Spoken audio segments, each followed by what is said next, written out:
If you don't mind, I will change a little bit. I will use English in order to present our next speaker.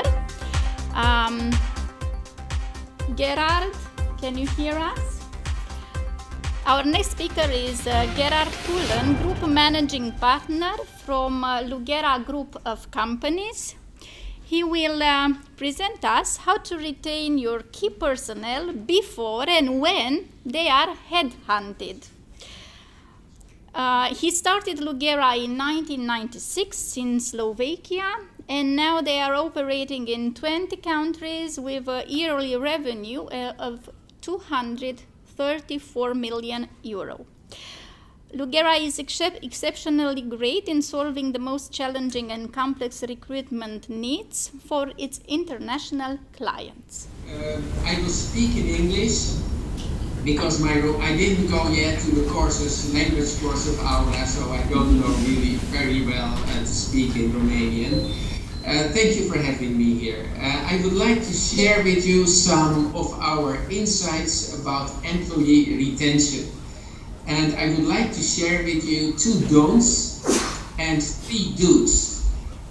What we have experienced in our own company. We employ around 700 people, but also based on my experience with working with thousands of multinationals in all the countries we operate in.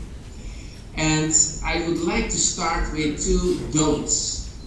What I see which frequently happens with our clients. And one of those don'ts is that our clients, or many of our clients, tend to hire people for jobs and the people are overqualified.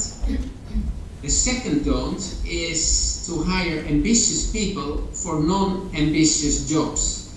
Because not everybody wants to be a leader, not everybody wants to be the CEO of the company, and not many people are ready, for example, to sacrifice free time for whatever is needed to do the job. And I would like to give you a couple of examples.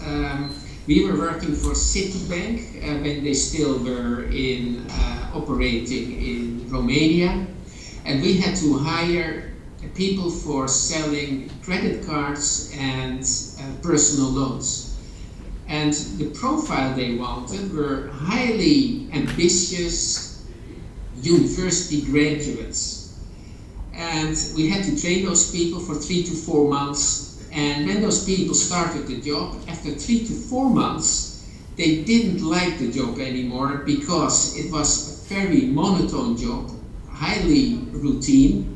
And we had a personnel turnover of around 80%.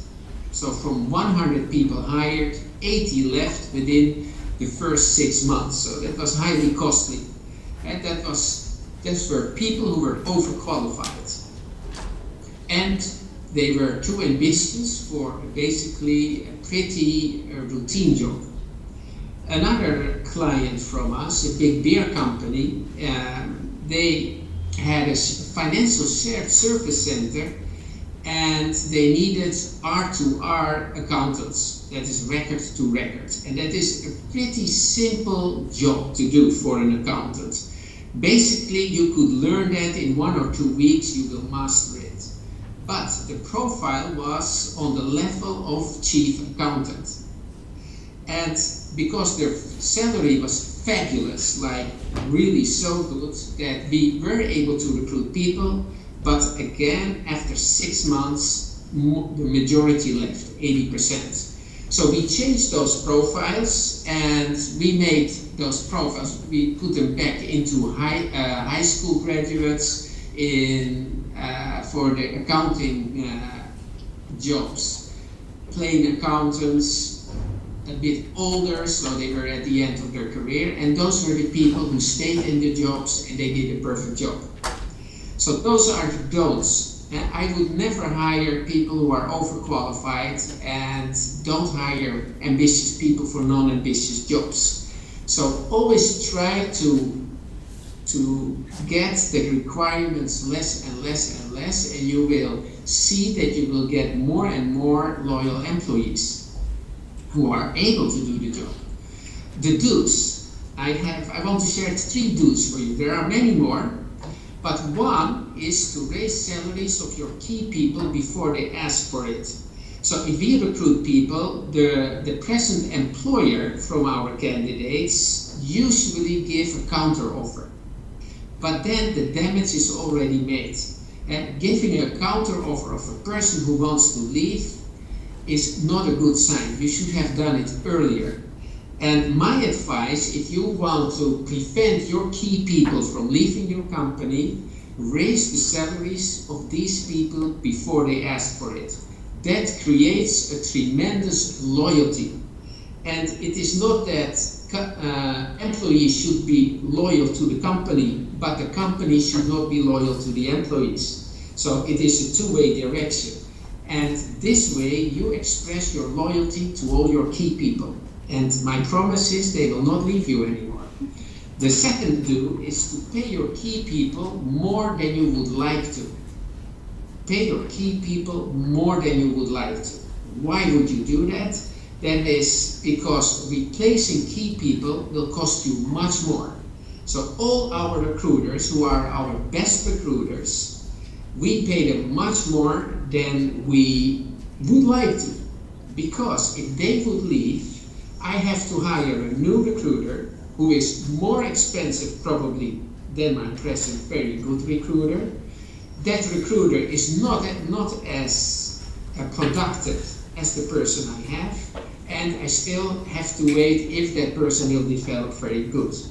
So if you make a good cost calculation of what it costs you to replace your key people, you can easily find a budget to adjust their salaries to a higher level so that you prevent them to leave your company.